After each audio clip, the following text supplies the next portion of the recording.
Bonjour tout le monde, bienvenue dans la petite vidéo qui va parler de la nouvelle lune du 28 juillet 2022.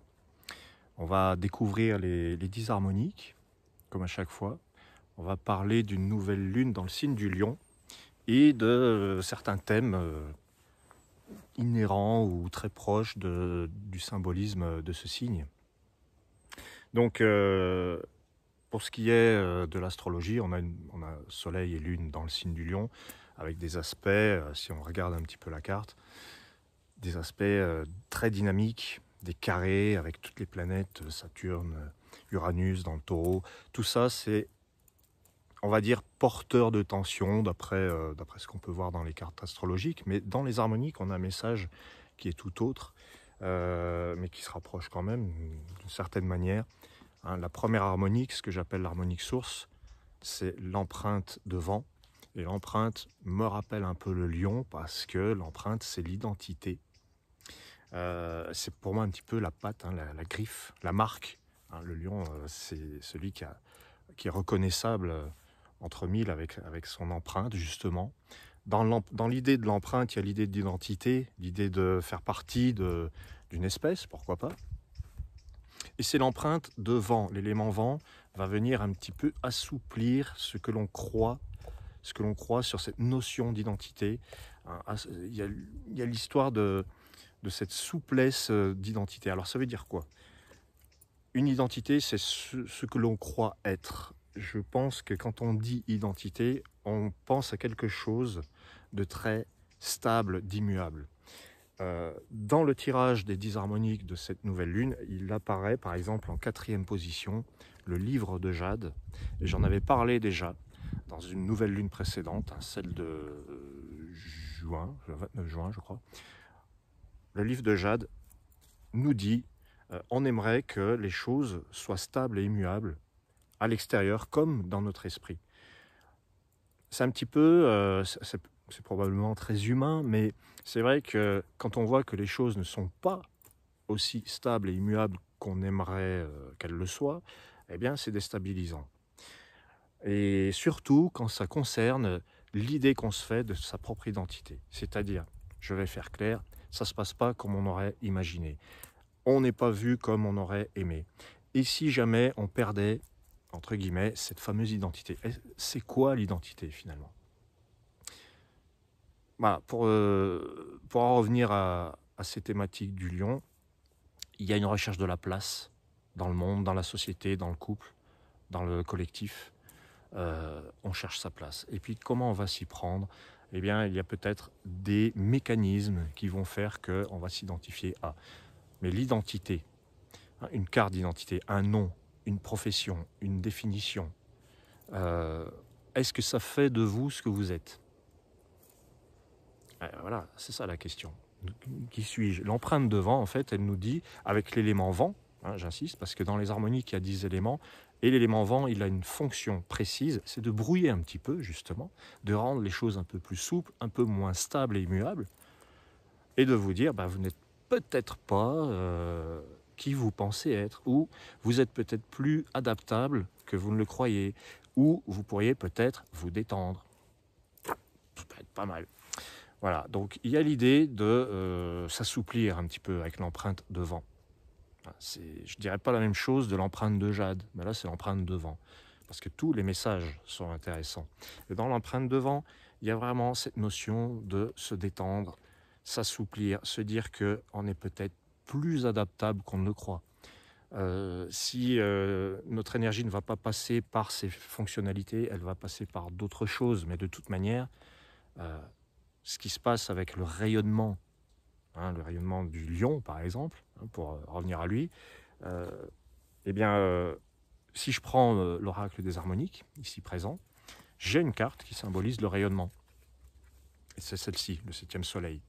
Et on pourra remarquer qu'on a le soleil qui est au centre, il est au milieu là, d'accord, mais autour, il y a cette espèce de grand 7 qui se reflète en lui-même, cette espèce d'écran. Ça fait un cadre, ça fait un écran, ça fait un panneau. C'est comme si on plaçait devant notre soleil intérieur des choses pour rayonner à l'extérieur qui l'on est. Alors, ça va donner quoi? Ça va donner les cartes suivantes du même principe des harmoniques. Je vous fais un petit topo sur les harmoniques pour vous expliquer un peu. Les autres cartes qui correspondent, parce que ce sont des familles. Et donc on a, hop, il est où? Il est là. On a la première qui s'appelle le miroir, et on retrouve ce triangle-là, tête en bas. Et le miroir, là, c'est le cadre du miroir. Après, on a le masque, qui est délimité par les traits du masque, qui nous parle de... Alors, le miroir, c'est comment je rayonne, qu'est-ce que j'offre, qu'est-ce que j'ai à offrir, qu'est-ce que je montre. Et puis là, le masque, c'est comment j'entre en relation, quel rôle je vais jouer. Et puis enfin, il y a l'aura, c'est la troisième carte du rayonnement du principe 7 dans les harmoniques, qui nous dit comment je vais rayonner de manière visible ou invisible, comment mon énergie va se diffuser. C'est une énergie diffuse, l'aura. Donc là, hop, je ferme la parenthèse technique sur le fonctionnement des harmoniques. Vous êtes peut-être miroir, masque ou aura, ça vous aura peut-être parlé. Et donc là, pour moi, ça me parle du signe du lion et de son maître, le soleil.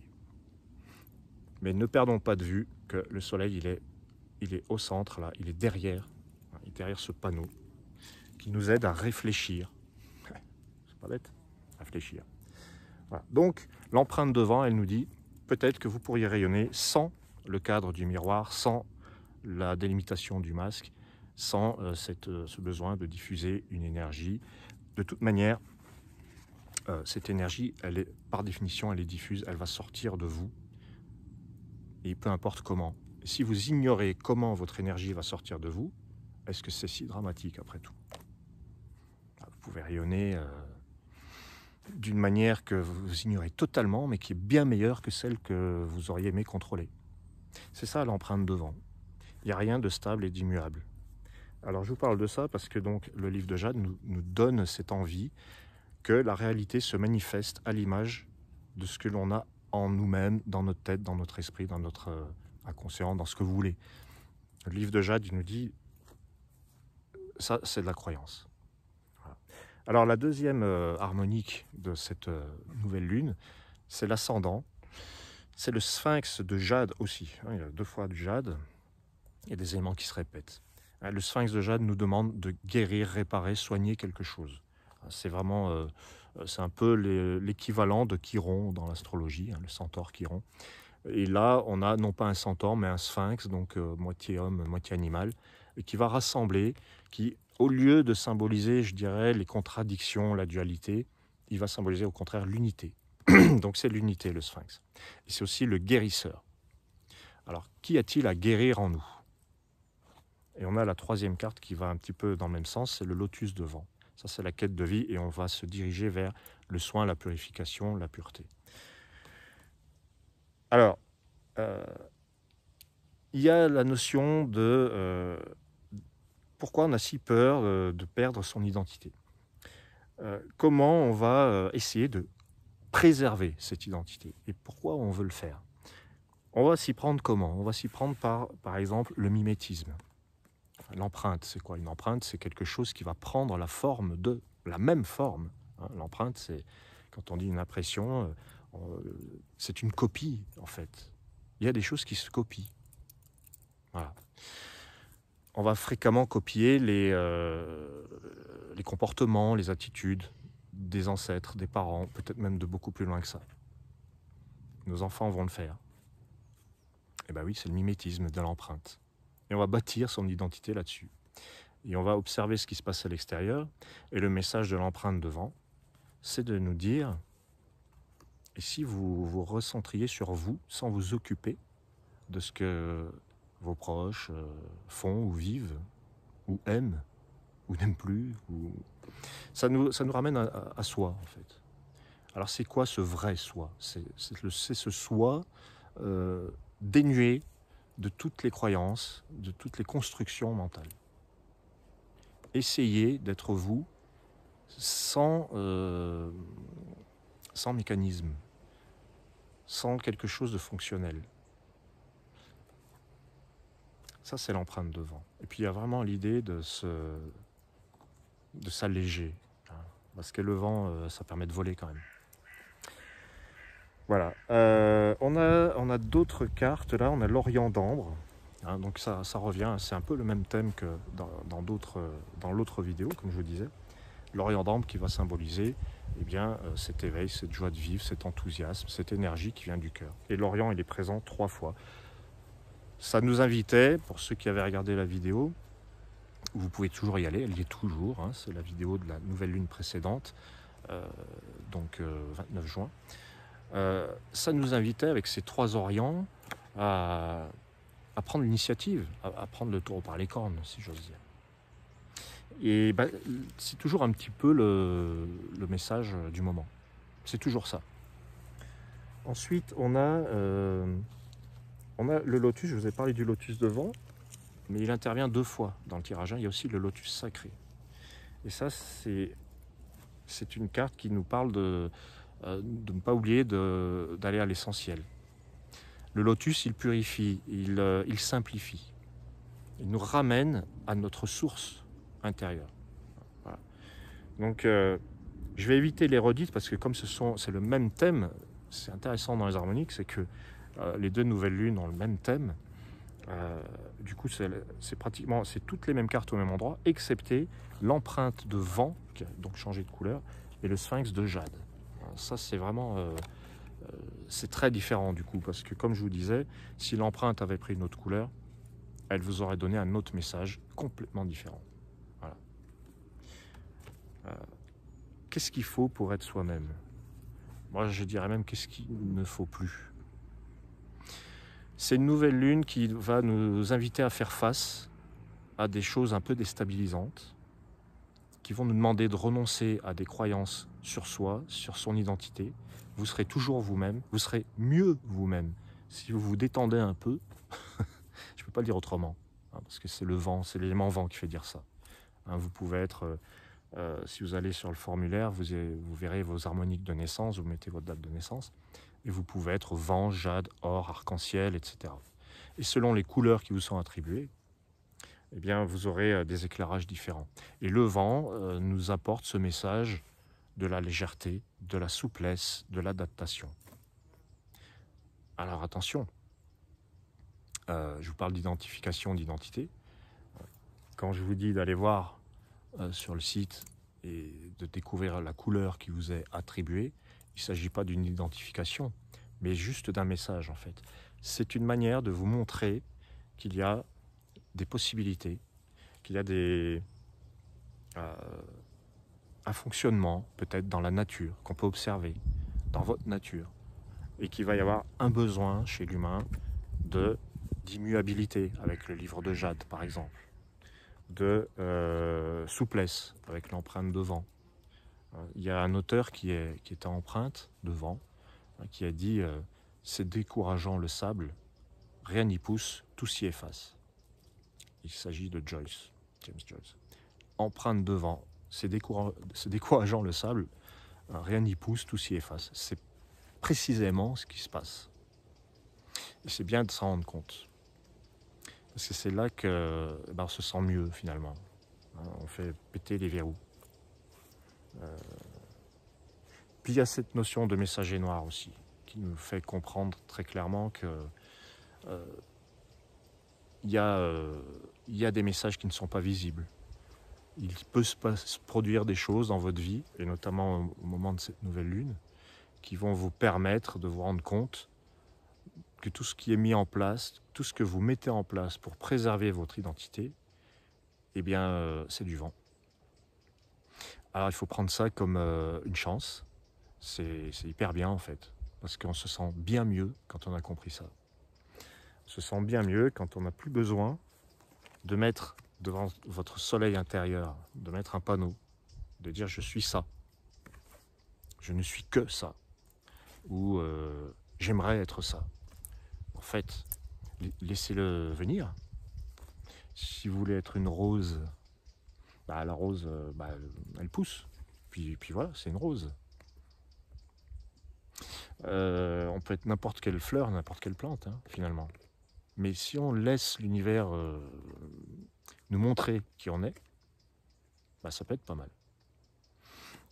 Pour moi, c'est un processus de création qui est imparable et qui est le plus passionnant, le plus fascinant. C'est quand on est l'instrument de l'art, en fait.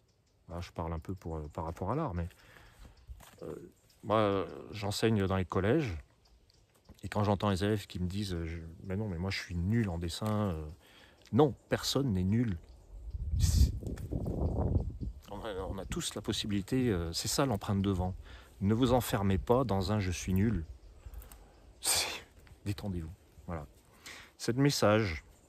Et puis avec, alors, dernière chose, avec ce sphinx de jade, il y a l'idée de guérir et soigner quelque chose, mais est-ce qu'il y a vraiment à guérir ou à soigner pour exister? C'est ça aussi. On est fréquemment dans un... On a des symptômes, alors les symptômes vont nous faire... bon, il y a des maladies, bien sûr, mais est-ce qu'on a vraiment envie de les soigner, ces maladies? C'est ça aussi le sphinx de jade. Est-ce qu'on a vraiment envie de sortir de ça et d'être autre chose? On a atteint par exemple de quelque chose de grave. Nos enfants le sont. Comment faire pour sortir de ça? C'est encore un message de l'empreinte de vent. Les messages sont nombreux. Hein. Voilà. Pour conclure, il y a la 10e harmonique qui me rappelle bien aussi encore le signe du lion. C'est le masque, hein, donc le masque de cristal. Je vous avais parlé de ces quatre cartes qui parlent de rayonnement, de qui je suis, de comment je me montre, comment j'existe. Et bien avec le masque de cristal, c'est le même message que cette empreinte de vent un petit peu, c'est la transparence. Une transparence totale, c'est pas d'identification en fait. C'est le vrai visage derrière le masque de cristal. Voilà. Alors, je vous remercie d'avoir suivi cette vidéo et n'hésitez pas à me contacter si vous vous intéressez un petit peu aux harmoniques. Je vais vous proposer des consultations ou des moyens de mieux connaître ce système. Il y a toujours moyen d'apprendre, de comprendre, de se former. Il y a aussi donc différentes consultations qui existent, hein, les tirages de cartes. Pour moi, c'est une boîte à outils qui va synthétiser, qui va rassembler, grâce aux symboles, eh bien, un mode de compréhension de ce monde, ni plus ni moins. Voilà. Parce que ce qui m'a amené à faire tout ça, c'est l'astrologie, le tarot, les visions, les rêves prémonitoires, l'expérience du vécu, l'observation des synchronicités, tout en fait, j'ai envie de dire. C'est pour ça que vous aurez pu remarquer que finalement, j'ai pas de comment on peut dire, de définition. J'ai pas une étiquette pour dire d'où cela vient, parce que c'est global. C'est holistique, on pourrait dire. J'ai pris tout ce qui pouvait pour moi alimenter ce désir d'avoir un outil qui va me faire comprendre les choses et qui va me permettre de les faire comprendre surtout. Voilà. Mais ce que j'aime par-dessus tout, c'est la possibilité d'être ça et autre chose, et d'autres choses. Voilà. Merci à vous et un très bel été, disons une très belle suite d'été à vous. Et à très bientôt. Ciao, ciao.